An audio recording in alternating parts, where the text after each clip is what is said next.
Tunay na ikaw ay nag-iisang Diyos at wala kang katulad.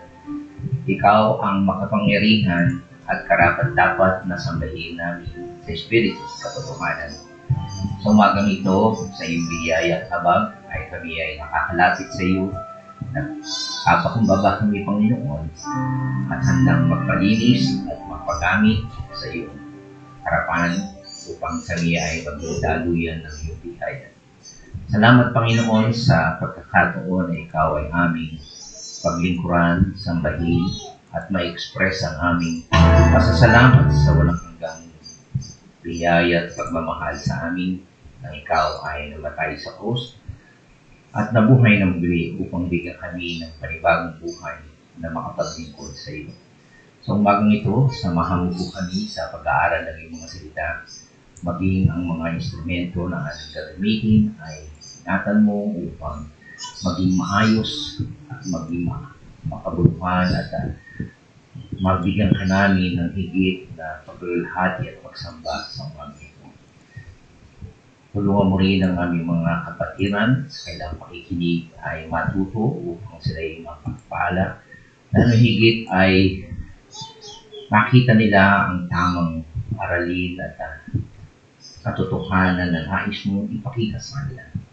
At yun din ay makita nila ang iyong kapangyarihan na lumikilos sa amin.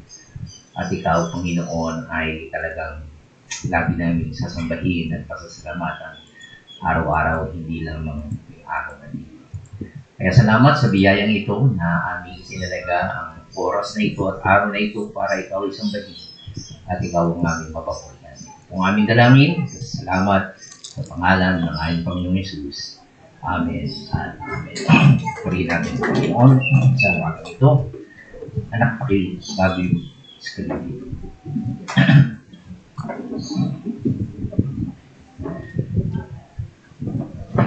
Anak, bukas mo yung mga ilaw.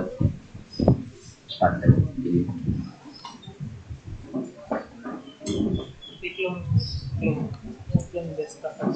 Ano, nakasi yung mga ikakulong ako. Hindi sa kabila yung nag-iisa. Iya, ano lang.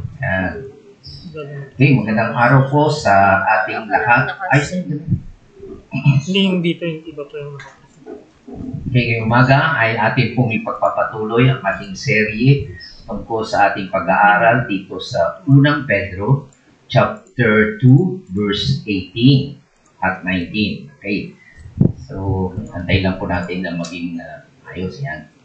Okay, so kasi yung iba yung labas dito, pero dito. Oh. Okay. Tanggal mo muna yun.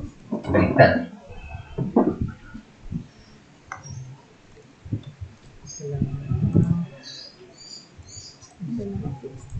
Hindi, yun na.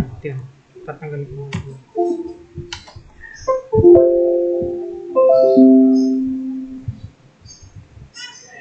Iba ko na kayo. Please.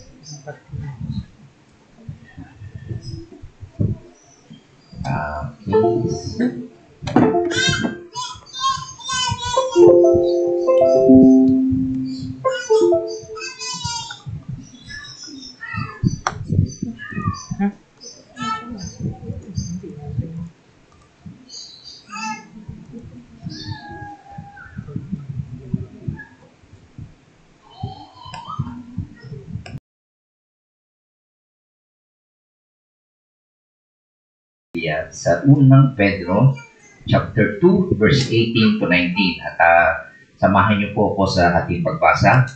Pwede na po kayong tumayo muna at ating pong basahin sabi-sabi habang po naghihintay tayo sa pagbasa ng ating teksto na makikita po natin sa screen. Ngayon ay babasahin ko po sa 1 Timothy chapter 18, verse 18 to 19. Mga alipin, magpasakop kayo sa mga may-ari sa inyo at igalang niyo sila, hindi lamang ang mababait, kundi pati ang malulupit. Sapagkat kapuri-puri ang nagtitiis ng parusa kahit walang kasalanan bilang pagsang-ayon sa kalooban ng Diyos. maipagmamalaki ba ang nagtitiis ng parusa kung ito ay dahil sa paggawa ng masama? Hindi. Ngunit kung magtitiis kayo ng hirap sa kabila ng paggawa ninyo ng mabuti, pagpapalain kayo ng Diyos. Ang pagtitiis ng hirap ay bahagi ng pagkatawag sa inyo ng Diyos, sapagkat ng si Kristo ay magtitiis para sa inyo, binibigyan niya kayo ng isang halimbawa dapat tularan. Okay, ito po ang salita ng Panginoon. Pwede na po kayong maupo. Ngayong umaga ay makakarinig po tayo mula sa scripture na sinulat ni Apostol Pedro na ito po ay isang mga very practical na insight na gagamitin natin sa ating pamumuhay sa ating lipunan. Okay? Kung obserbahan niyo po ang ating kultura sa ngayon, okay? Hindi lang po sa Amerika o sa ibang bansa, maging sa atin, ay makikita natin ang pangunahin, no? At nagpapatuloy na aral na gusto ng mga tao ay yung tinatawag na equal rights. Okay? So, makita natin na sa ngayon ay yung morality, ay yung katuruan, tama, ay hindi na po nagagawa ng maraming tao. Hindi lang po siguro sa Amerika, maging sa ngayon, ay wala na pong tinatawag na sexual immorality. Okay? Nauso na po yung tinatawag na live-in at palitan ng mga partner. At may naikwento po sa akin si Pastor Juber sa kanyang pagmimisyon sa Samar. Meron palang lugar doon sa Samar nagpapalitan ng asawa. Grabe naman. Diba? So doon makikita natin na wala na talagang moralidad, yung tama, katuruan tungkol sa pag-aasawa. Maging sa ethical, wala na rin pong tinatawag na spiritual standard, maging sa family value o pagkakaibigan at tunay na meaning of love. Ang gusto lang ng tao sa ngayon ay yung tinatawag na morality of equal rights. Okay? So yan po ang mahalaga para sa kanila, yung kanilang karapatan. So, hindi na po lang pag-uusapan ang tungkol sa mga sakripisyo para sa pamilya, sa asawa, sa trabaho. Hindi na po nila pag-uusapan yung pribileyo. Ang pinag-uusapan na lang nila ay gusto nila yung aking karapatan. So, yun po ang gusto ng tao, yung karapatan nila. Kaya meron tayong women's right, children's right, and even sa ibang bansa, alam natin na meron tinatawag na homosexual right na pinagpaparada, pride, no? At nakita ko sa news ay may gagawin na rin parada o yung pride sa UP pa naman, okay? So doon, maging daw po sa abroad ay may tinatawag na AIDS, no? Right for the disease. Ika nga'y unang-unang disease na merong karapatan. Kung ikaw ay nagkaroon ng AIDS, may karapatan ka pa rin. Right? So, merong tinatawag din na mga illegal, migrant rights, student rights, criminal rights. At yung ating tatalakay ngayon ay tungkol sa employees' right. Okay? So, meron ding rights para sa homeless, unemployed. And sad to say, sa ibang bansa, meron pa rin abortion right. At yun po ang tinututulan natin, marami rin. At kumbaga, ang lahat ng tao ay gusto yung tungkol sa kanyang karapatan. Nag-search din po ako sa Google, ano yung mga key rights sa Pilipinas. Ang nakita ko po doon ay isang may right to life, liberty, and security. Right to equal protections of the law, protektahan ka ng batas. Yung freedom of speech and expression, freedom of religion, assembly and petition, right to due process, hindi ka kaagad katulad kumbaga may proseso.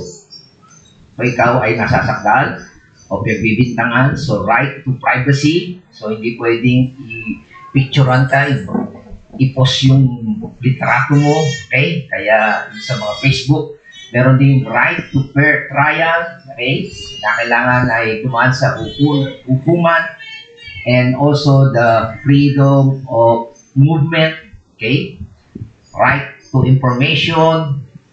Ito ay yung ating tatalakay ngayon, right to work and labor right, and right to education, karapatan na mag-aral, maging mga indigenous people, yung mga katutubo natin ay merong karapatan women's right, and data privacy right. Okay, so yan pong makikita natin dito na halos lahat ng taong sa ngayon ay talagang gustong-gusto yan pag-usapan ng tungkol sa kanilang rights. At kapag hindi po ayon sa kanilang ninanais sa rights nila, ay sila ay maghihimagsik sa kanilang mga authority. So, kaya po nauso yung mga strike, protesta, insurrection, rebellion sa government against the employee. Ang gagawin nila ay mag-walk out sila, okay? At makikita natin na pag hindi po binigay ang kailang karapatan, okay, talagang pababaksakin nila yung kailang pamahalaan o ika nga ay kumpanya.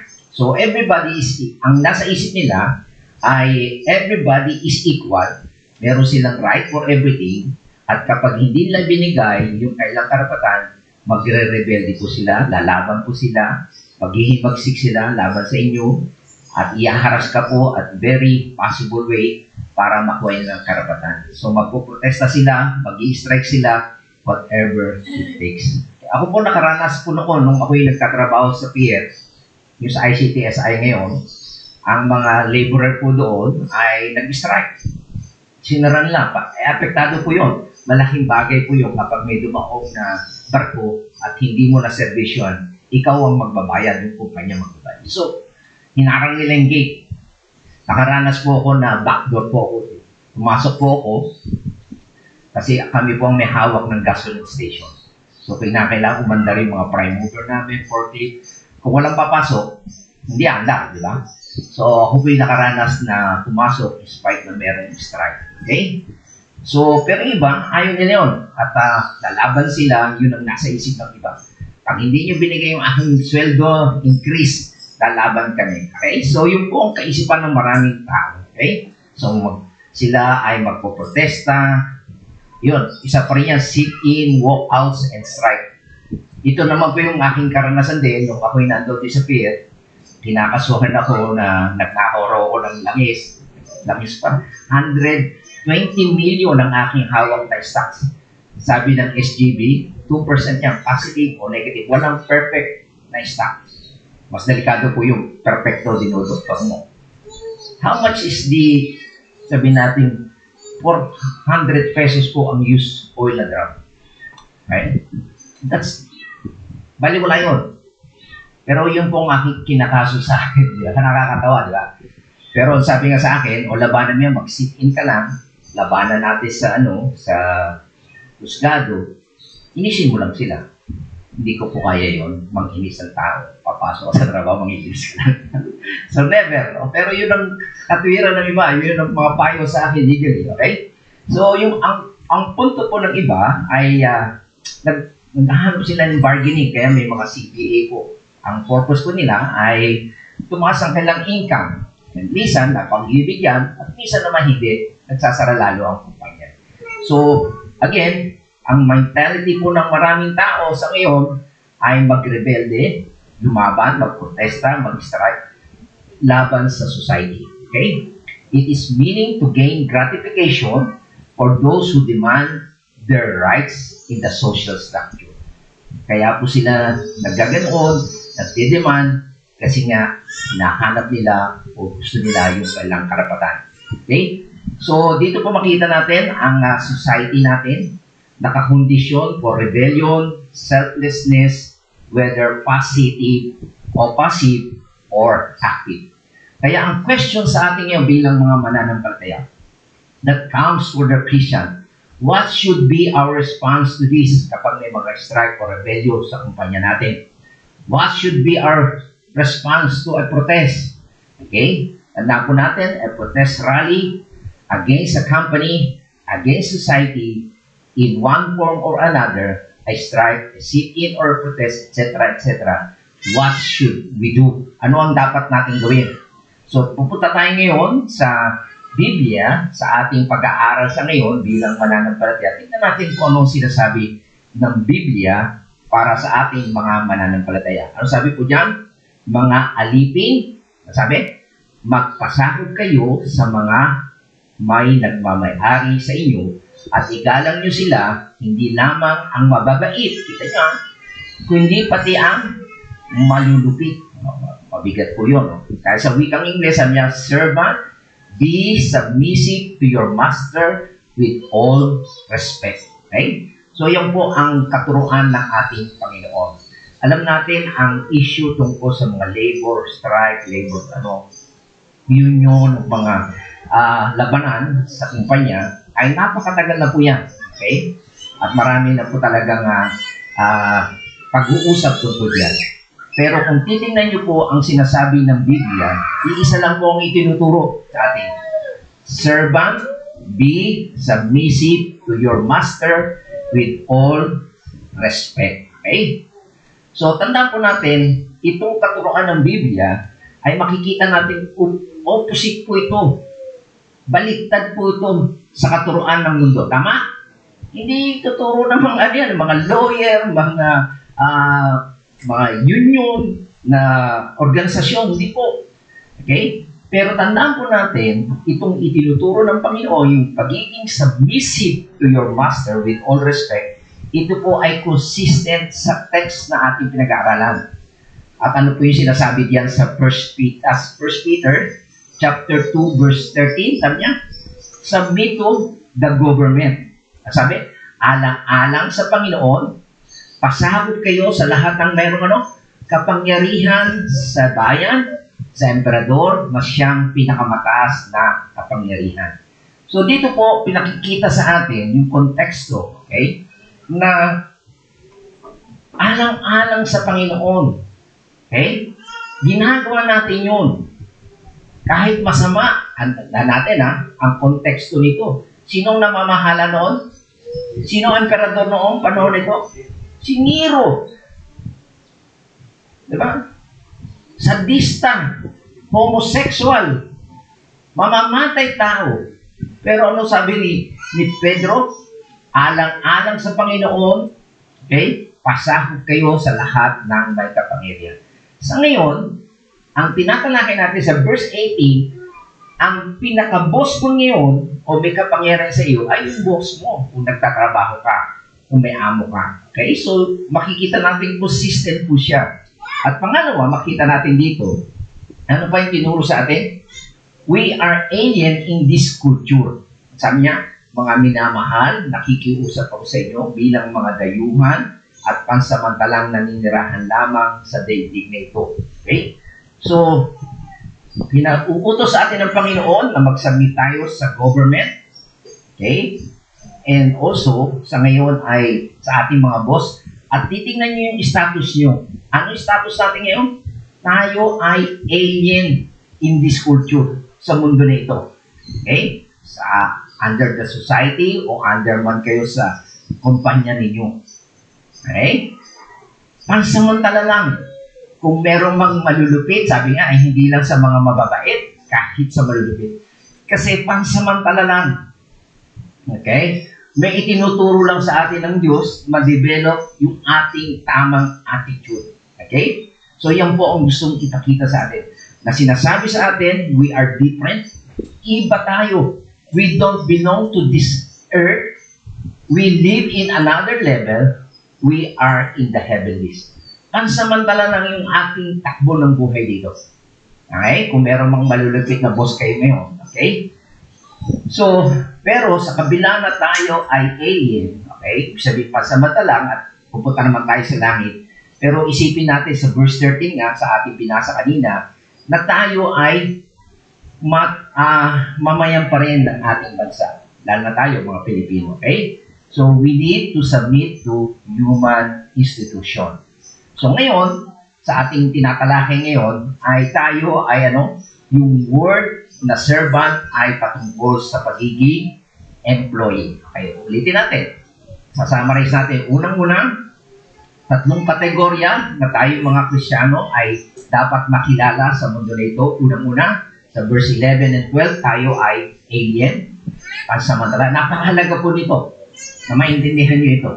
Ito po yung dahilan kung bakit kaya nating pagtiisan ang mga pahirap na ginagawa ng panahon ng Roma noon ng masamang emperador. Kung sakali man dito sa pagiging servant o employee mo, sabi niya, yung pagsunod mo, hindi lang sa mga mababait, kahit sa mga malulupit, dito po nakasalalay. Yung alam mo na ikaw ay alien pansamantala lang. Meron kang mas mataas na boss. Naintindihan niyo yun? Kung meron man tayong boss dito sa lupa, meron tayong mas mataas na boss. Yung tahanan natin hindi panandalian lang dito. Okay? Pero habang hindi pa natin nararating yung talagang final destination natin, yung langit, okay? Nandito pa tayo sa lupa, nakatungtong pa tayo sa lupa, we are citizen. Okay? So, kung ikaw ay citizen, sumunod ka sa gobyerno mo. Okay? Sa lahat ng negosyo. At ngayon, bahagi, karamihan naman sa atin dito, ay nagtrabaho o may amo, okay? O may authority sa atin, kinakailangan matuto tayo mag-submit pa rin. Okay? So, I hope na makita niyo ito. Kaya ako, nung pinag-aaralan ko ito, excited ako, hindi lang dahil naranasan ko na kasi retired na ako eh. Nakapagtrabaho na ako. Naranasan ko na yun, may nag-strike, may kinapik ka, kung ano bibintang sa'yo, ano dapat mong maging gawin? At nakita ko, talagang pag sinunod mo ang yung big boss, okay, yung Panginoon, ay talagang hindi kanya pababayaan. Makikita natin. At ganda ng mga istorya dito. Anong dahilan? Bakit natin susundin ang mga panuntunan ng Biblia? Kasi taliwas sa takbo at panuntunan ng mundo. Ang dahilan ko ay ito. The reason is, nais ng Diyos. This is the will of God. Okay? Na sa pamamagitan ng iyong wastong pamumuhay, di ka rebellious, di ka reklamator, hindi ka mapaghimasik, okay? O nag-o-organize ng grupo para lumabas sa inyong kumpanya, hindi ka ganoon. Kundi wasto, tamang pamumuhay. E ano ang purpose? Mapatigil ninyo ang mga hangal sa kanilang kamangmangan. So yan po ang very purpose niyan. Okay? Na kapag tayo ay namumuhay na maayos sa society, yung mga criticize sa Christianity ay mapapatigil natin.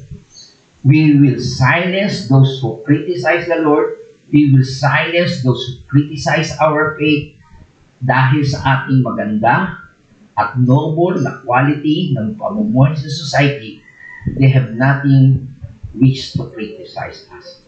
Alala yun, naikwento ko sa inyo nung ako'y unang pumasok sa Delpa, narinig ko po sa usapan ng mga board, ayaw nilang mag-hire ng protestante. Kasi nga naman yung mga leader ng union doon ay mga protestante.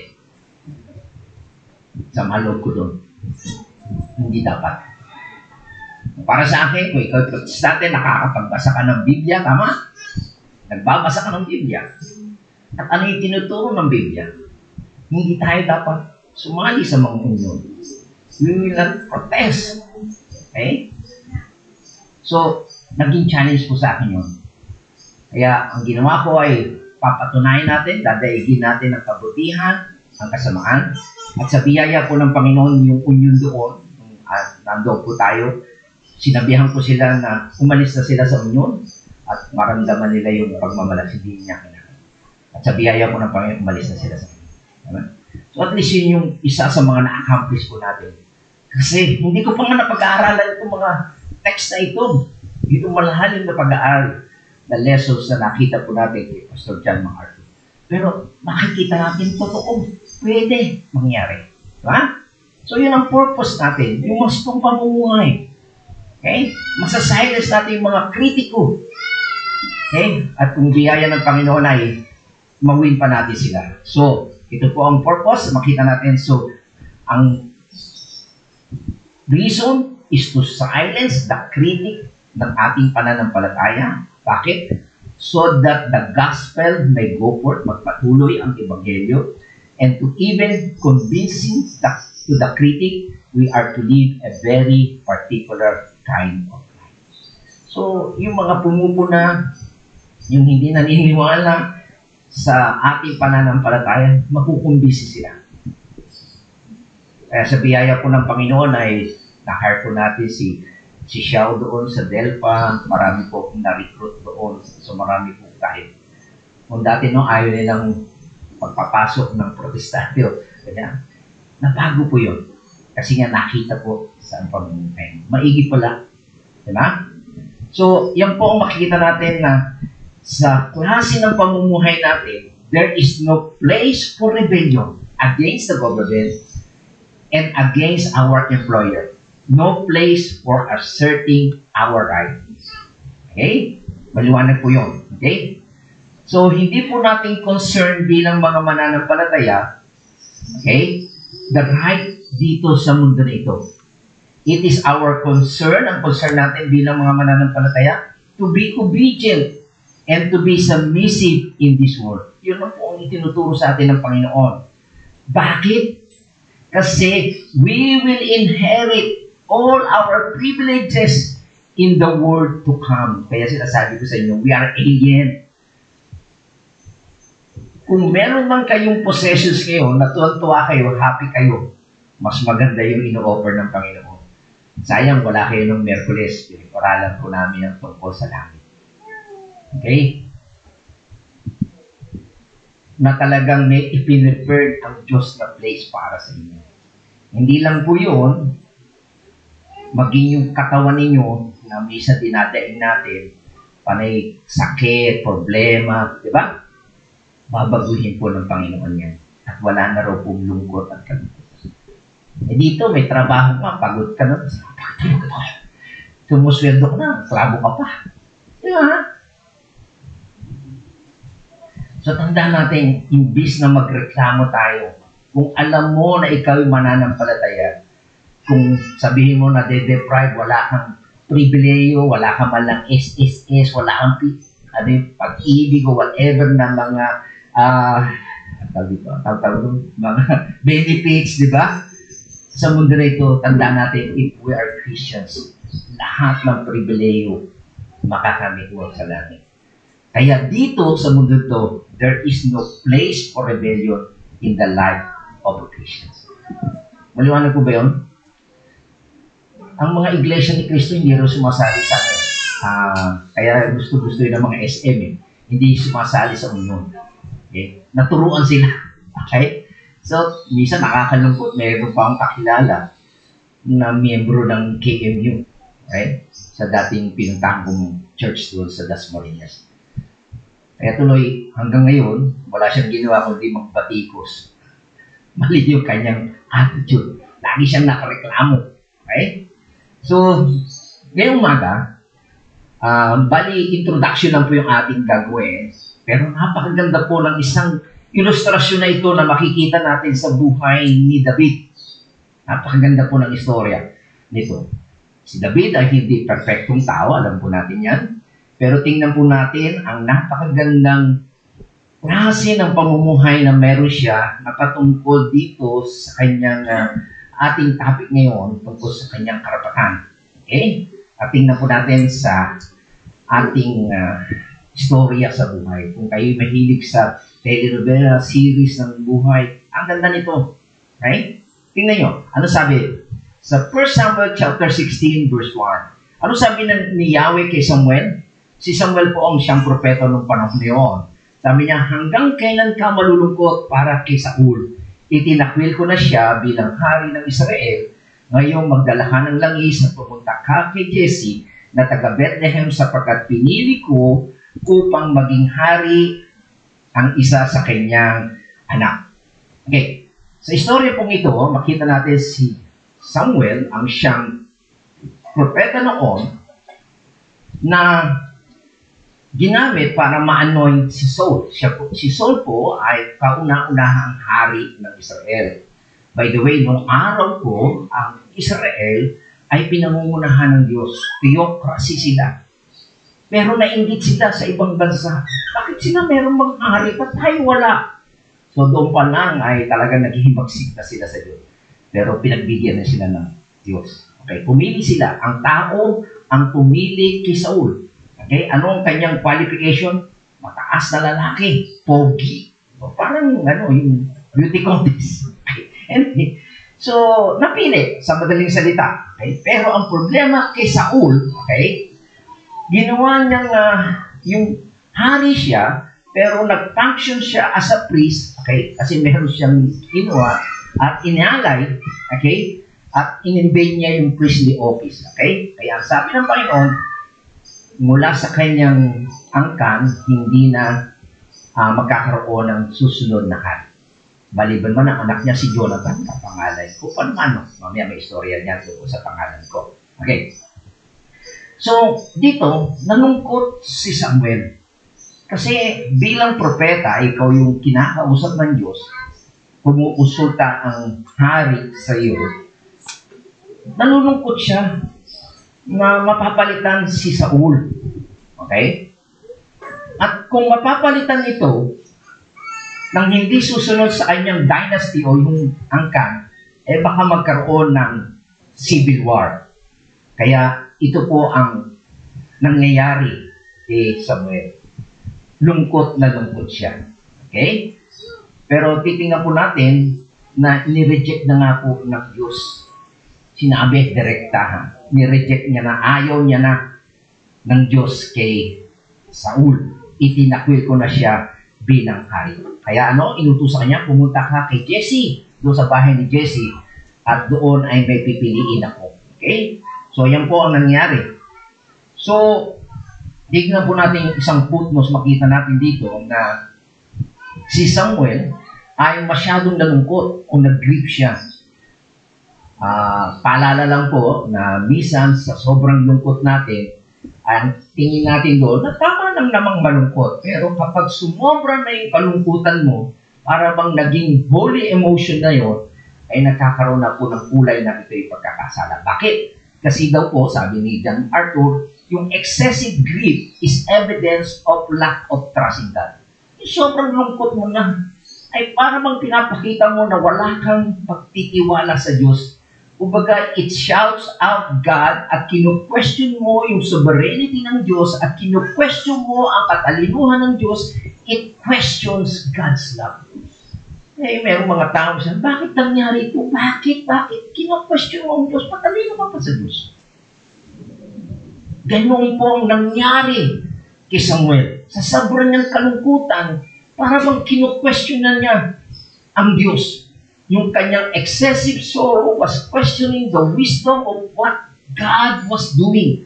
He was questioning the sovereign choice of God, yung pagpili ng Diyos. Alisin ko na, ayaw ko na dyan Samuel. Okay? Kaya pumunta siya sa bahay ni Jesse. Kaya sabi sa inyo, sino ang pumili ng last king? Walang iba kundi ang mga tao. At ang qualification nila, matangkad, pogi, kaysa sa iba, parang ano ang tawag doon? Popularity contest. Okay, tingnan natin kung ano nangyari. Sa verse 11, kaya pupunta ni Samuel, sumunod naman si Samuel, pumunta siya sa bahay ni Jesse, sabi niya, meron ka bang anak na wala pa rito? Okay, meron siyang 7, malalaki, mga kuya ni David. Tinignan ni Samuel isa-isa, meron ka pa bang wala rito absent? Sabi naman ni Jesse, meron pa pong isa. Ang bunso. Pero ang trabaho niya, pastor lang to pa. Ang ito. Ay, sabi ni Samuel, ipasundo mo siya. Hindi natin sisimulan ng paghahandog hanggang hindi siya dumadating. Kumbaga, yung pagpili ay hindi matatapos hanggang hindi kompleto. Kasi hindi pa naman sinasabi ng Panginoon kung sino. Ang tingin niya, sabi nga ni Samuel, ito, pumito, o batangkad to. Pero sabi, hindi ako tumitingin sa taas. Diba? Sabi ng Panginoon, tama. Kaya pinasundo siya sa verse 12 and 30, sabi niya, at sinundo nga ang anak na ito ni Samuel.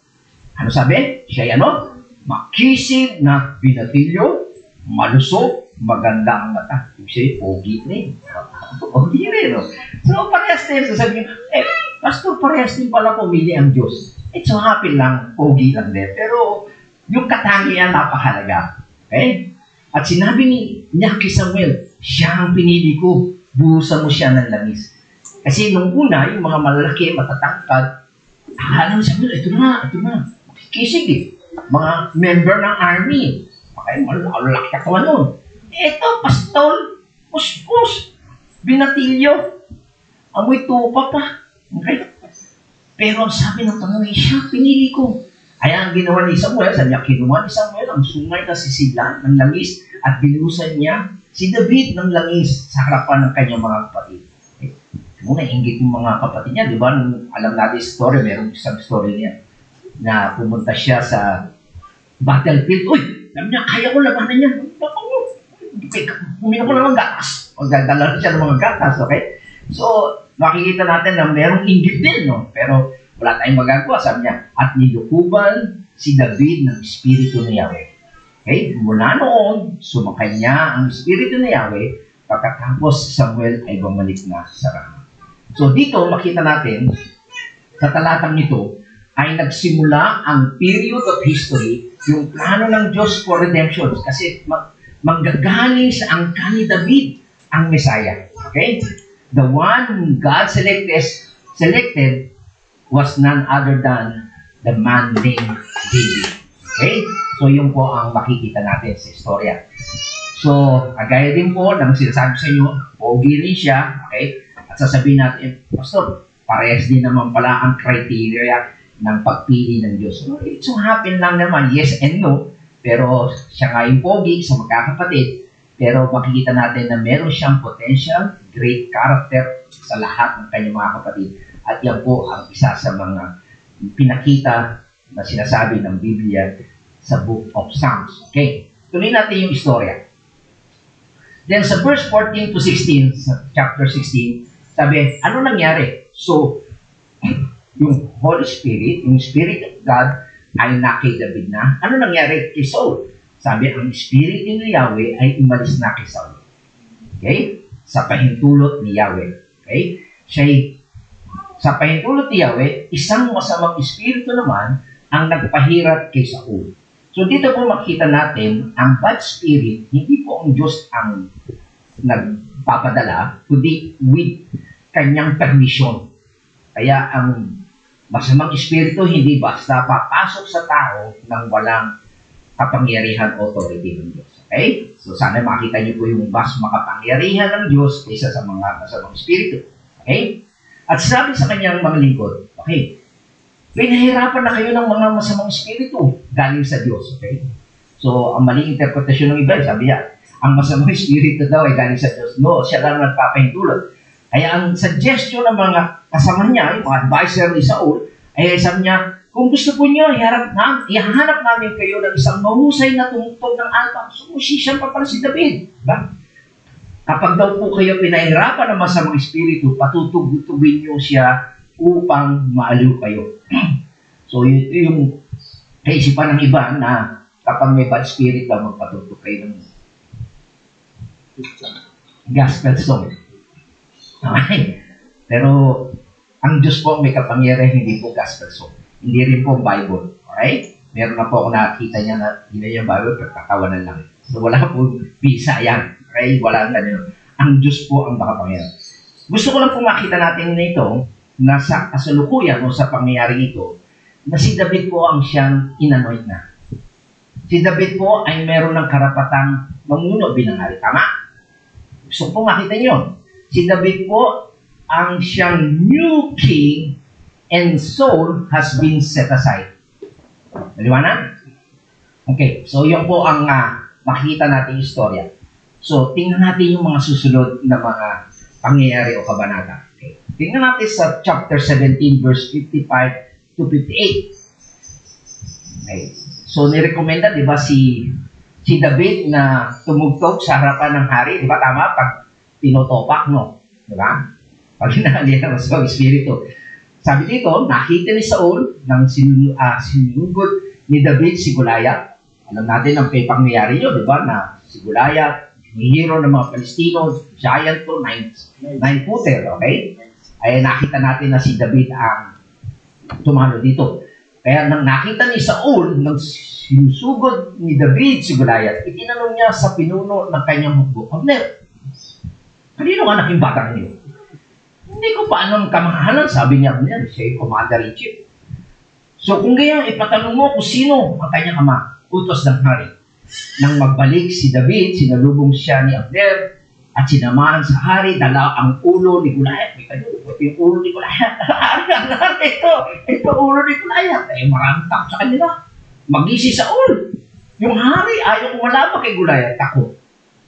Si David ang lumaban, okay? At tinanong siya ni Saul, kanino kang anak binata? Sumagot si David. Ako po, anak po ako ni Jesse na taga Bethlehem. Okay? So, yan po ay makikita natin na hindi alam kasi ni Saul na pumunta doon si Samuel. Tama, lihim, di ba? Tama. Kasi pag nalaman niya, papatayin si Saul. Si Samuel, di ba? Kaya nalaman niya ba? Ito pala yung si David.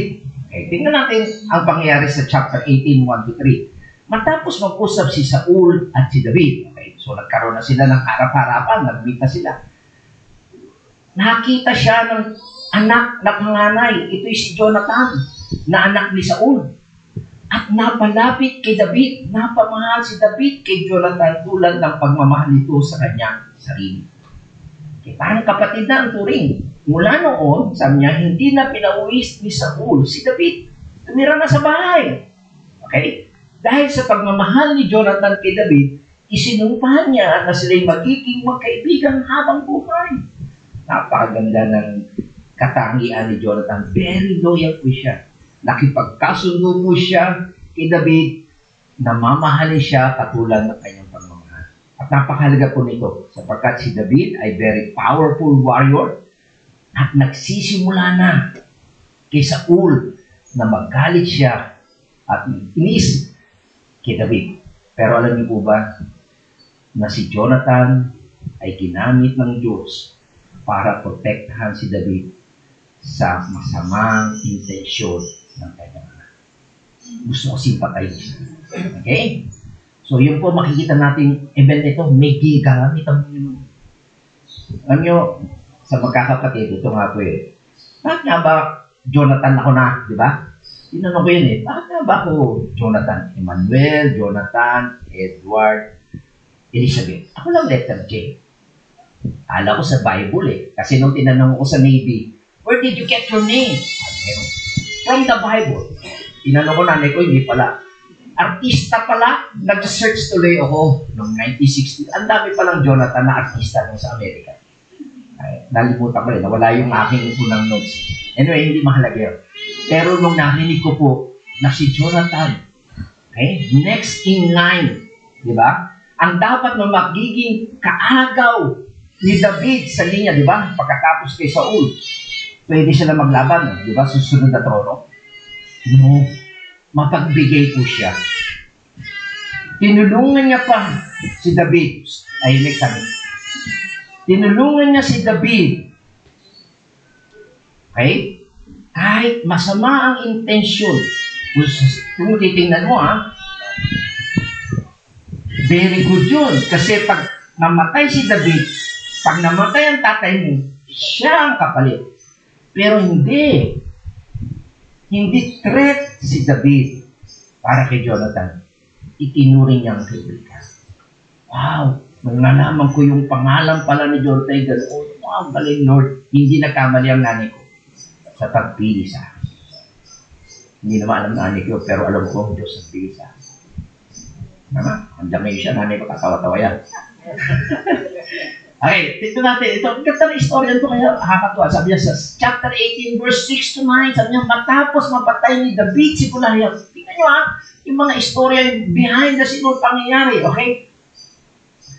Nagbalik na si Haring Saul at ang kanyang mga tauhan. Sa bawat bayang madaanan nila, sinalubong sila ng mga kababaihang umaawit at sumasayaw ng salo ng mga tamborin at alpa. Ano narinig ni Saul? Ganito ang kanyang awit. Pumatay si Saul ng libo-libo. Si David naman 10,000. Naku po, nakakasar yun. Diba kung ikaw ang hari, marinig mo yun, inaasar ka. Sabi niya, hindi nagustuhan ni Saul ang sinasabi ng awit. Labis ditong ikinagalit. At sinabi, kung sinasabi ng 10,000 ang pinatay ni David, ako 1,000 lang. Kulang na lamang kilalanin lang hari. Totoo naman, hari na naman talaga hindi nila alam. Ama, pero masakit sa kalooban ni Saul. Yung pang-aasar ng mga babae, sasabi siya, gabi. Ikaw, hari, ganoon, narinig mo. At mula noon, naging masama na ang pagtingin ni David. Sabi natin, masama yung mga pagkakanta ng mga babae na tulong, lalo dinidemonyo tuloy yung hari. No? Pero alam natin na ang lahat yan, ang Diyos ang nag-orchestrate. Kaya anong ginawa niya? Kinabukasan, si Saul ay ginampala na naman ang masamang espiritu. At naging parang baliw. Kaya tinugtugan ni David ang kanyang arpa tulad ng ginagawa niya araw-araw. Hawak noon ni Saul ang kanyang sibat. At ang sabi, ginawang dart. Dalawang beses sinibat si David sapagkat gusto nitang patayin. Ngunit parehong nailagang iyon ni David. Acrobatic si David. Parametrics. Nailaga niya. Kita niya. So, kapag ikaw ay pinili ng Diyos, kahit yung hari lumalaban sa iyo, kahit sibating ka, poprotektahan ka ng Panginoon. Nakita niyo po ba yun? Okay. So, hindi lang po isa, 2 beses po na tinarget hanggang 3. Mamaya, sabihin natin kung kailan yung pangatlo. Okay? Ang masaklap niyan, okay, hindi lang po si David, hindi lang po si Jonathan ang naging kaibigan ni David, okay? Maging yung isang kapatid pa ni Jonathan, ang pangalan ay si Milka, okay? Na anak ni Saul. Wise to si Saul, eh. Sabi niya, ang sino man, okay, makapatay ng 100 mga Palestino, puputulin yung dulo ng ari ng lalaki. Okay? At ibibigay sa akin, mapapangasawa ng aking anak. Nag-offer siya ng ganoon. At inopera niya si David. Ang purpose niya, para mapatay si David. Si David, alam niyo po ba? Mabalik, mahusay na tao. Kaya anong ginawa niya? Tingnan natin. Nilusog niya, okay? Nilusog niya ang kanyang mga tauhan, ang mga Pelistayo. Nakapatay sila ng ano? Ilan? 200. Anong hinihiling ni hari? 100 lang. Pero si David, 200. Ang mga balat na pinagtulian ng mga ito'y dinala niya sa hari dahil dito ano? Ipinakasal sa kanya si Mikal. O yung requirement lang, 100 eh. Pero 200. Ano pa sabi? Anong pinuprueba noon? Ang sabi sa verse 28, lalong naniwala si Saul na si David ay ano? Pinapatnubayan ni Yahweh. Kita mo, kahit masama ang intensyon ng hari. Diba? Ganyan din ang kay Joseph. Tama, you meant it for evil, but God meant it for good. Kaya pag ang boss nyo ay ang Panginoon talaga, kahit masama ang inyong immediate boss, iingatan kayo ng Panginoon. Naintindihan niyo ba yun? Nakukuha niyo ba yung punto? Sabi niya, at nakita niya kung gaano ito kamahal ng kanyang anak. Ito pang masaklap. Masama loob ni Hari Saul. Yung panganay niyang anak si Jonathan, best friend, si David. Kanyang anak na babae. Love na love din. Wala siyang kakampi. So, yan po makikita natin na ang mga anak ni Saul, okay, ginawa ang lahat para ma-save si David sa masamang intensyon na kanya. Okay? So, kapag ang Diyos ay kumilos at may ginagamit siya mga tao, okay? Dako pa tayo sa verse 19, chapter 19. Sabi niya, minsan sinabi ni Saul sa kanyang anak, niyang si Jonathan at ang kanyang mga tauhan ang balak niyang pagpatay kay David. So, inreveal na ni Saul ang kanyang intensyon na patayin si David. At sinabi niya ito sa panganay niyang anak kasi alam niya na benefit ito sa kanya, di ba? Kasi pag napatay si David, wala siyang kaagaw, tama, no? Pero sa ngunit, mahal ni Jonathan si David. Kita niya? So wala siyang selfish ambisyon na maging hari. Kinikilala niya na si David ang siyang anointed ng Diyos. Kaya sinabi niya rito, ang balak na kanya. So, inireveal ni Jonathan kay David ang masamang balak na ganyan. Kaya sinabi niya, pinagbabalakang kang patayin ng aking ama. Bukas ng umaga, magtago ka sa lihim na lugar. So yan po, marami po istorya. Kung titingnan niyo, meron pang mga pana, lumayo ka, ibig sabihin. So marami silang mga lihim para mailigtas niya ni Jonathan. Okay, si David sa masamang intensyon ng kanyang ama. Okay, tingnan natin sa verse 9. Sabi niya, minsan, muling nilukuban si Saul ng isang masamang espiritu na naman mula kay Yahweh.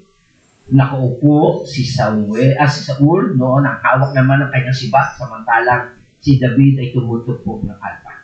So naalala nyo, 2 beses na yun, ha? Ito yung pangatlo. Sabi niya sa verse 10, 8 sinibat niya si David, ngunit nakailag ito at ang sibat ay tumusok sa dingding. Dahil dito, patakbong tumakas si David. So, dito makikita natin na 3 beses. Siguro nasa isip ni David, yung first 2, siguro masama lang talaga topak ng aking boss. No? Pero hindi, 3 beses na, pangatlo na ito. Kaya talagang totoo na. At saka, nalaman niya na kasi kay Jonathan na talagang, totoo na pala ito. Hindi lang tinotopak to, talagang gusto na akong patayin. Kaya siya tumakas na. Okay? So, mangyari po dito, siya ay tumakbo na. Siyempre, pumunta muna siya sa kanyang asawa. Sa kanyang asawang babae, di ba? Si Michal. At tingnan natin ano naman nangyari. Nakapula ako sa aking kwento. Kinagabihan, anong ginawa ni Saul? Pinabantayan ni Saul ang bahay ni David dahil balak niyang patayin ito. Kinabukasan. Siyempre, kagaya sabi sa inyo, mahal ni Milka, hindi niya i-surrender o itatraitor yung kanyang asawa. Kaya sinabi ni Milka kay David, tumakas ka na ngayong gabi. Kung hindi, ikaw ipapatayin ka niya bukas. Anong ginawa niya? Dinaraan niya ito sa bintana para makatakas. Pagkatapos, kinuha ni Milka ang isang ributong nasa bahay at siyang inihiga sa kanyang higaan. Ang ulit ay binalutan niya ng balahibo ng kambing saka kinumutan. So makikita natin dito na talagang si Jonathan, si Milka talagang ginawang parang para makatakas, hindi mapatay ng kailang tatay ni si Saul, si David. Okay? Again, ulitin ko, sa panahon ito, sa yugtong na ito, si David ay anointed king na. Siya ay meron ng karapatan na mag-rule sa nation. Diba? Pwede niyang labanan. Pero alam nyo, hindi inassume ni David ang kanyang karapatan. Okay? At siya nangyari? Naging siyang fugitive. Okay, bibilisan ko ng kwento kasi may 15 minutes na ako. Ang nangyari po sa chapter 23, 14 to 17, lumayo, nagtago si David. Okay? Si David naman ay nagtago sa ilang at maburol na ship. Araw-araw, hinahanap siya ni Saul. Ngunit hindi itinulot ng Diyos na makita siya rin. So makita nyo, araw-araw hinahanting siya. Pero tingnan nyo, gusto ko mapansin niyo. Hindi itinulot ng Diyos na siya'y nakita nito. The Lord will protect you. Ganyan yun? Nanatili siya ang pangamba ni David sapagkat alam niyang siya talagang gustong patayin ni Saul. Kapakirap niyo, hari, naghahunting sa iyo. Nang siya'y nasa Horez, sa ilang nagsip, pinuntahan siya ni Jonathan. Kita niyo, nakakatuwa itong kanyang best friend at pinalakas ang kanyang loob sa pangalan ni Yahweh. So, napakalaga na meron kang kaibigan na nag-e-encourage sa iyo.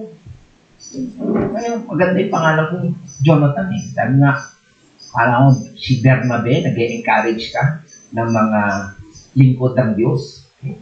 At sabi dito, David, huwag kang matakot at hindi ka mapapatay ng aking ama. Ikaw ang magiging hari ng Israel. Again, ulitin ko, ang susunod na pwede maging hari si Jonathan. Pero inaasyon niya kay David na siya magiging hari at magiging kanang kamay mo naman ako. Alam na ito ng aking ama. Kita mo. At hindi lang yan, mga kapatid. Tingnan nyo kung gano'ng ka-over si Saul. 3,000 na tao. Tinignan mo, ilan ba ang batalyon? 400 to 1,000 to ang isang batalyon. Ano? Kung 1,000, 3 batalyon ang hahanting kay David. Imagine mo yan.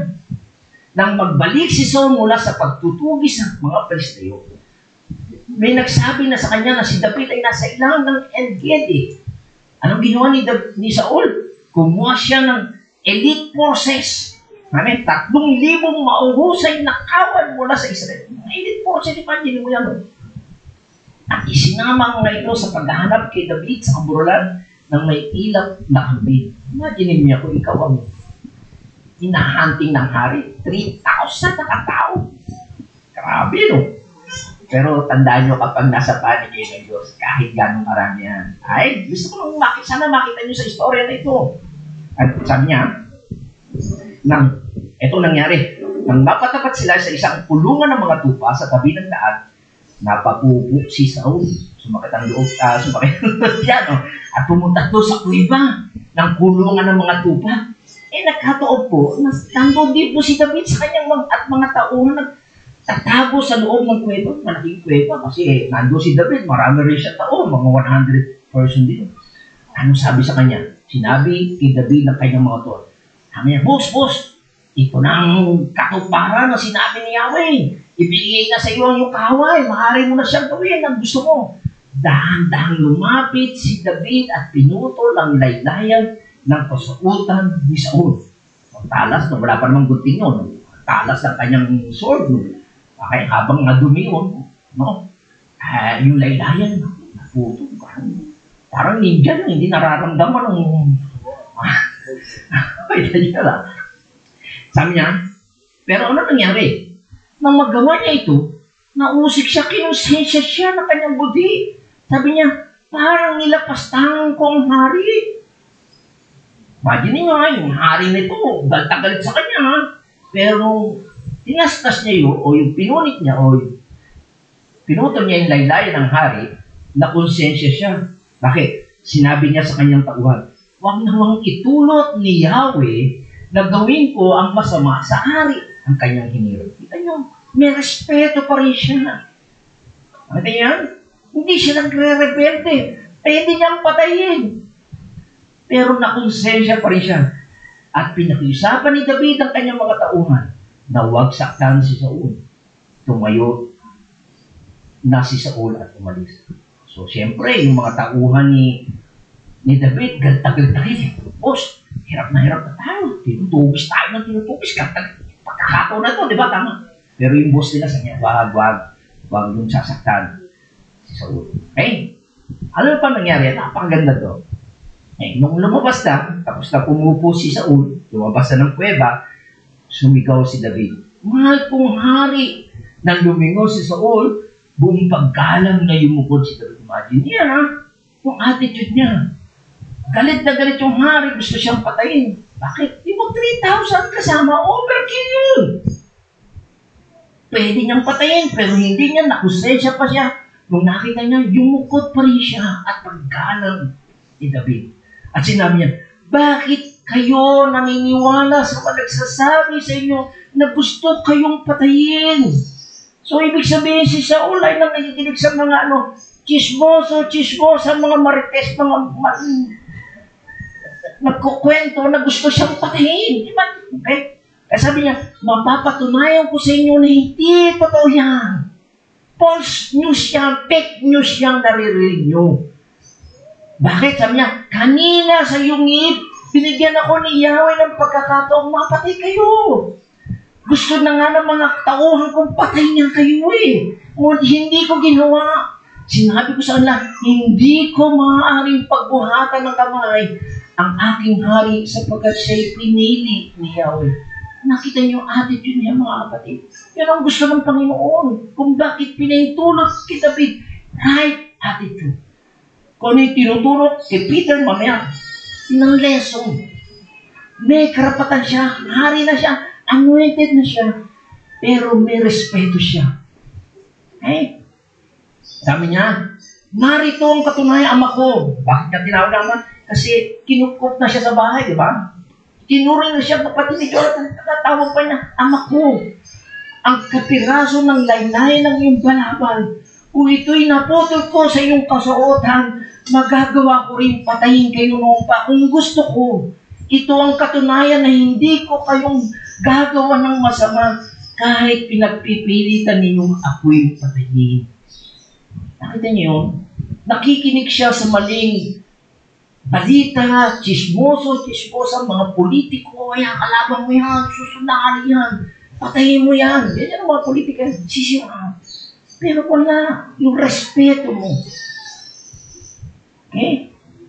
Pinatunayan niya sa pagputol ng laylayan, hindi totoo ang kanyang balita na gusto niyang patayin kung gusto. Pero ito napakaganda mga kapatid. Sabi niya, hatulan tayong dalawa ni Yahweh. Ang Diyos ang hahatol. Siya na ang magpaparusa sa inyo. Ngunit hindi kayo maaaring pagbuhatan ng kamay. So, kayo, kung merong injustice sa inyo, may umapi sa inyong amo nyo, huwag kayong humatol, huwag kayong maghiganti. Ang Diyos ang maghihiganti. Ngayon, mamaya makikita natin yan sa New Testament. Okay, dako tayo. Pumunta ngayon si David sa kampo. Ito pa isang storya ni Saul. Okay? Akala natin titigil na si Saul. Hindi pa eh. Kaya pumunta si David sa kampo ni Saul upang alamin ang pinalalagyan ni Saul. Nakita niyang nakapaligiran si Saul ng mga kawan. Natutulog ito sa tabi ng pinuno ng kanyang hubo na si Abner, commander-in-chief, na anak ni Ner. Tinanong ni David sa kanyang mga batain. Ang Heteo si Amalek at si Abisa, na kapatid ni Joab, na anak ni Sarbia. Sino ang sasama sa akin sa kampo ni Saul? Ako, sabi ni Abisha. Okay. So, lulusubin lang, limang kampo, damit, 3,000, di ba? Napapaligiran ang hari. Tingnan nyo, ano nangyari? Dalawa lang ang pumunta. Ang malakas na si Abisha. Nagabihan, lihim na pinasok ni David at Abisai ang kampo ni Saul. Ano nangyari? Dinatnan lang itong tulog na tulog at napaligiran ni Abner ang buong bukbok. Ang sibat nito ay nakatusok sa gawing ulunan. So, si Saul natutulog, sa paligid niya si Abner at mga takuhan. Yung sibat na laging ipinatatagit kay David, nasa ulunan ni Saul. Kaya anytime na magising siya, kukuha niya, di ba?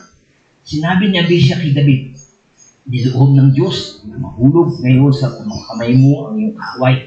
Kung gusto mo, tatarahan ko, masipat yan. Isang saksak lang yan. Hindi na kailangan ulitin pa. Dedo na. Nakita yung galit na yung mga tauhan niya. Eh, makakagalit naman talaga yun, no? Tama po ba, no? Kung usaping pantao, sasabihin mo, di ba? Pero ano sinabi na naman ni David? Huwag mong gawin yan. Pakita niyo yung respeto ni David. Malaking kasalanan na pagbuhatan ng kamay ang haring pinili ni Yahweh. Okay? Kita niyan? Saksi si Yahweh, ang Diyos na buhay. Darating ang araw. Kita niyo? Tama na ba? Mali. Darating ang araw. Tingnan niyo yung mga sagot niya. Darating ang araw na mamamatay rin siya. Maaaring sa sakit o sa digmaan. Huwag namang itulot ni Yahweh na patayin ko ang kanyang piniling hari. Kunin na lamang natin ang kanyang sipat, pati ang lalagyan ng kanyang inumin at umalis sa bahay. So, again, mga kapatid, may pakanawang pagkakataon na naman again na pwedeng patayin na ni David sa Saul, pero ayaw niya. Nakita niyo yung respeto. Akala niya titigil na yung pinutol, di ba? Hindi pa rin. So, anong ginawa niya? Kinuha ni David ang sibat sa ulunan ni Saul at ang lalagyan nito ng inumin. At siya'y umalis. Isa man, kina Saul ay walang nagising. Bakit? Sapagkat niloob Yahweh. Kita niya, mga kapatid? Nakita niyo ba yung kamay ng Diyos na kumikilos sa kanyang pinili? Na makatulog sila ng may oh. Hilingin nyo sa Diyos ang makatulog kayo ng mahimbing. Ang mga hindi nakakatulog, ang Diyos ang tinutulog. Okay? Dumating at umalis si David nang walang nakakaalam. Kanya?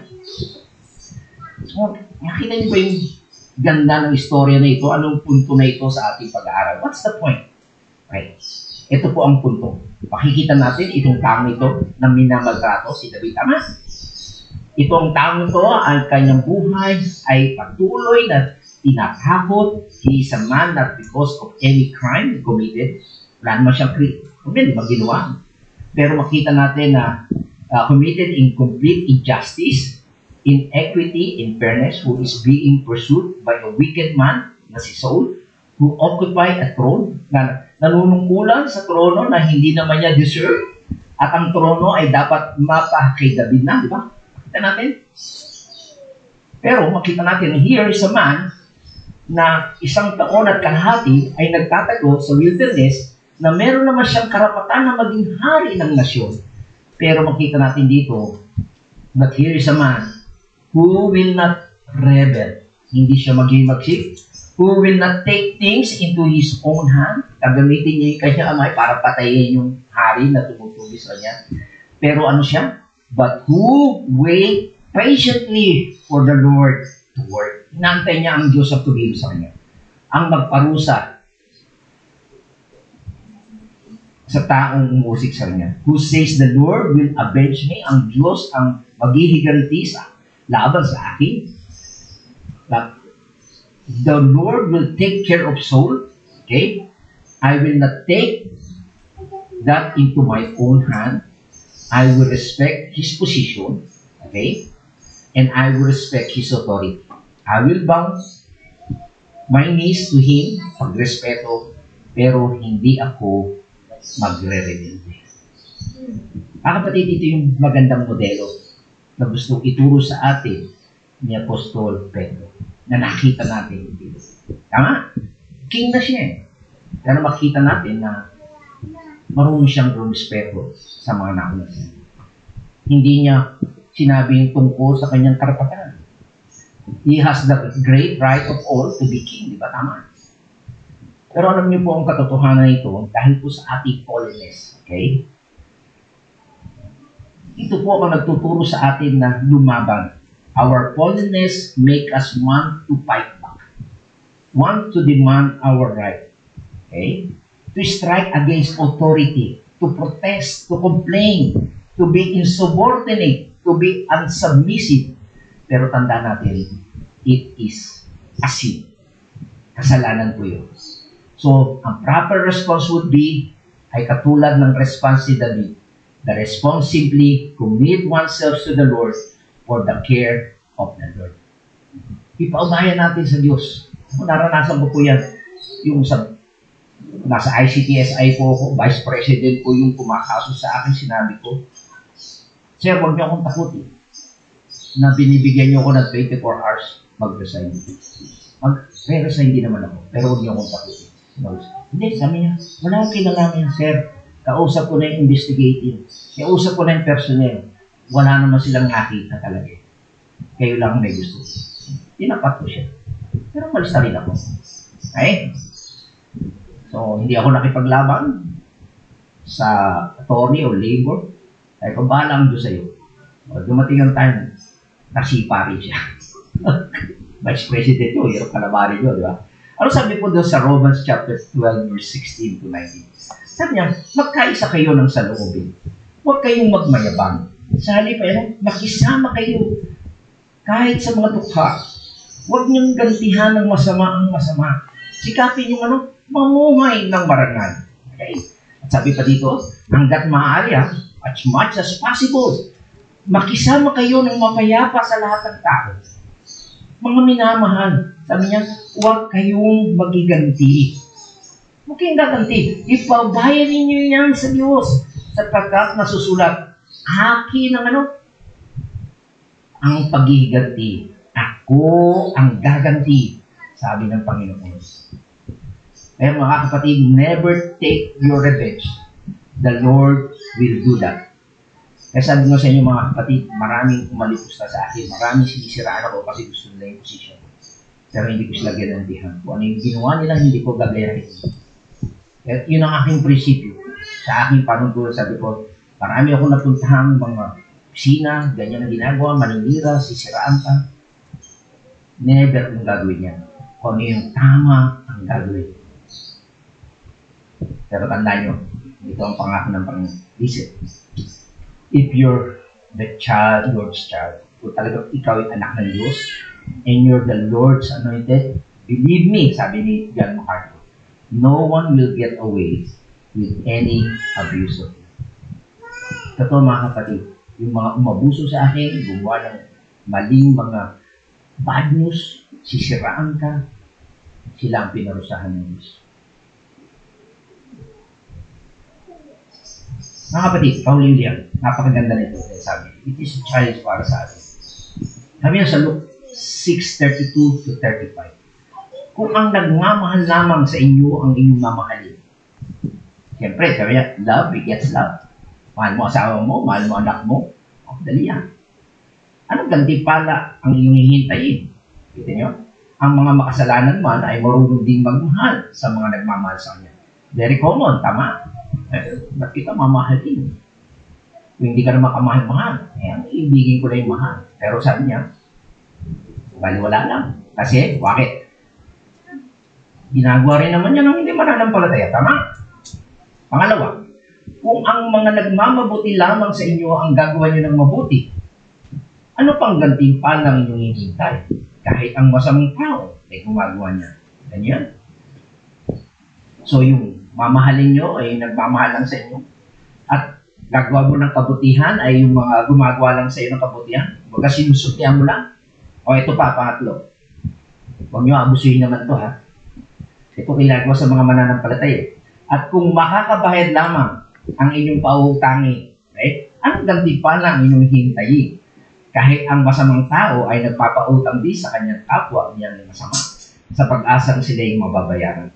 Ganyan? Sa halip, mahalin ninyo ang inyong mga kaaway at gumawa kayo ng mabuti.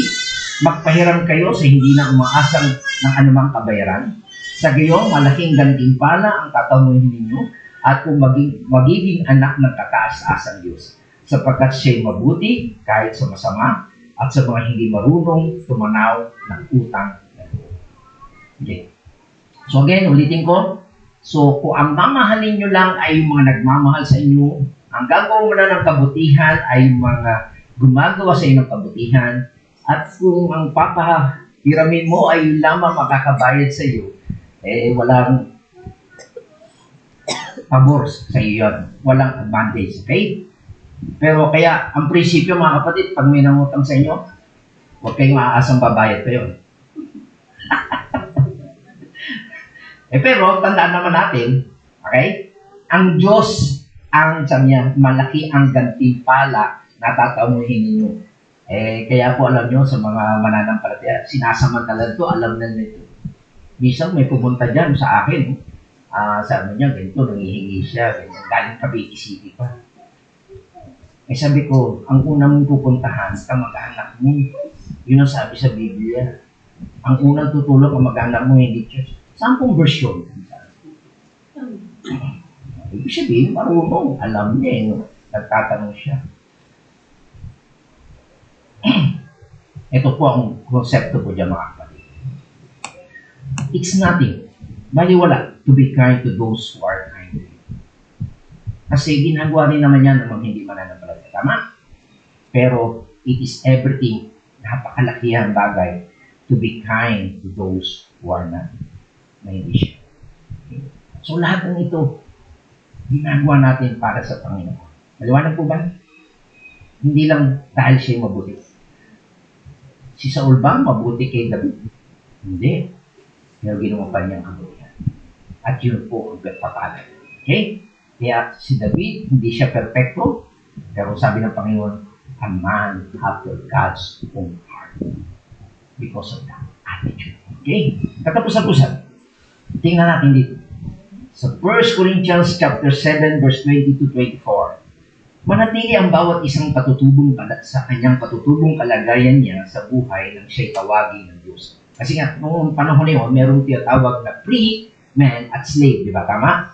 Sabi niya, kung ikaw ay isang alipin o slave, nang tawagin ka ng Diyos, maging believer ka, huwag mong intindihin yun.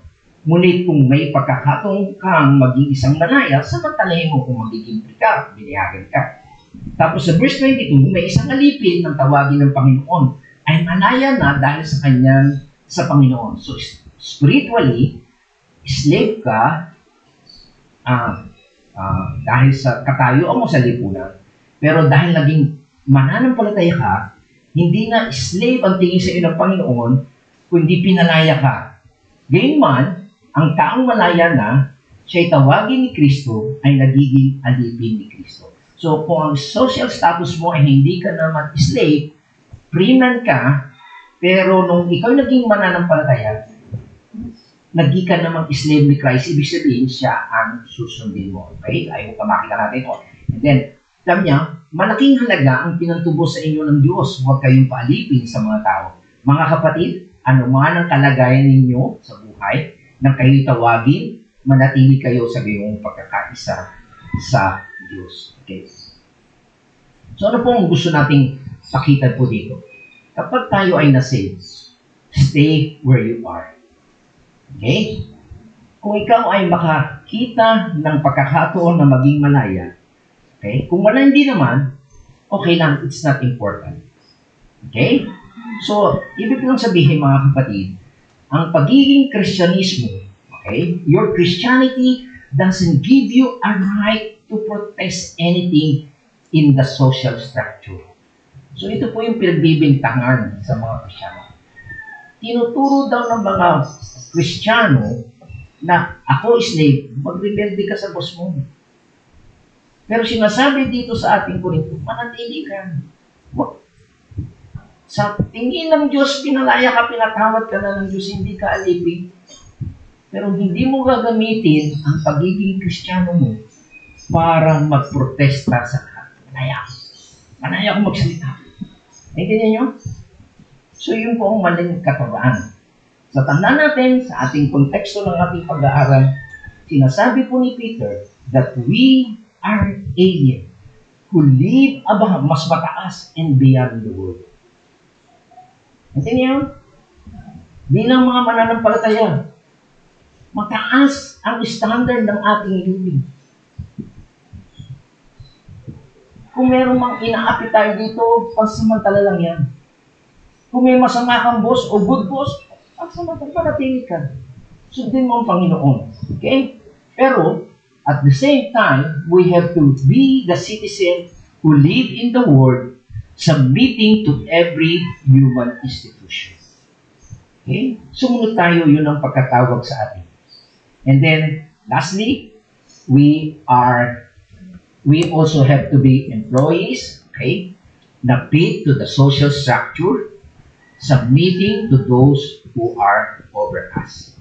So, we are alien, we are good citizen, and also, mga employee tayo. May mga teacher, may mga accountant, mga IT, engineer, sa bahay man, sa construction man. So, lahat yan, babagay po tayo sa social structure. Kailangan po tayo. Pero we need to submit. Hindi tayo yung nangunguna sa pagpoprotesta pag-rebelde. Ang reason po dito is to silence our critic and to have access to evangelize them for the cause of Christ. Ito po ang purpose. Kaya isang na sa inyo, so ang ating objective, ang ating reason, kahit masama yung ating mga boss, ay masasilent natin sila at para sa ganoon ay magkaroon tayo ng pagkakataon na makapag-evangelize dahil sa Panginoon. So, the big boss natin talaga, ginagawa natin pagtitiis dahil sa ating Panginoon. Tayo po'y manalangin. Salamat po, Panginoon, sa mga katotohanan ito sa buhay ni David at mga katuruan na tinuro sa amin ni Apostola Pedro. Tunay nga, Panginoon, na ito'y taliwas sa panuntunan at prinsipyo ng mundo. Pero tinuturo mo po sa amin, Panginoon, na bilang mga hinirang mo, tinubos mo, pinambayad mo kami ng mahalagang dugo. Kaya kami ngayon ay alipin mo at dapat sundin namin ang iyong pinag-uutos sapagkat binigyan mo kami ng halimbawa na dapat naming tularan na ikaw rin ay inabuso ng dalawang authority o government, the Roman government and the Jewish government. Pero sa kabilang iyon ay tiniis mo ang lahat ng ito at nagsabit ka sa Ama at pinakita mo na kami rin ay dapat mag-submit sa government, sa aming mga employer, upang sa Ginoon ay ma-silence namin ang mga kritiko ng pananampalataya namin sa iyo at ngayon din ay bigyan kami ng pagkakataon na ma-evangelize sila, Panginoon. Tahabagan mo rin sila. Kaya we thank you, Lord, sa iyong kapangyarihan ng iyong pangalan, ang kapangyarihan ng iyong mga salita na talagang totoo ito at makikita namin ang pagpapala sa mga magitan ng aming pagsunod sa mga prinsipyo nito. Ito po ang aming dalangin. Salamat sa pangalan ni Jesus. Amen and Amen. Thank you po at salamat po sa Panginoon sa inyo natin siya.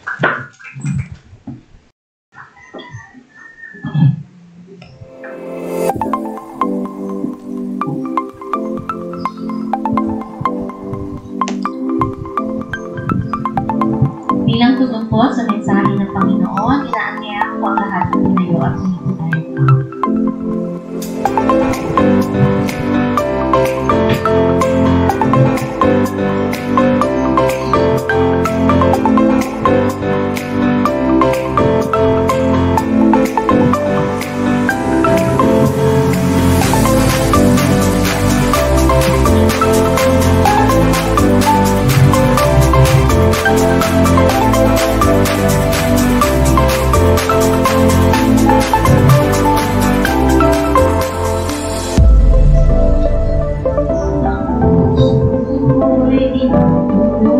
Sa'yo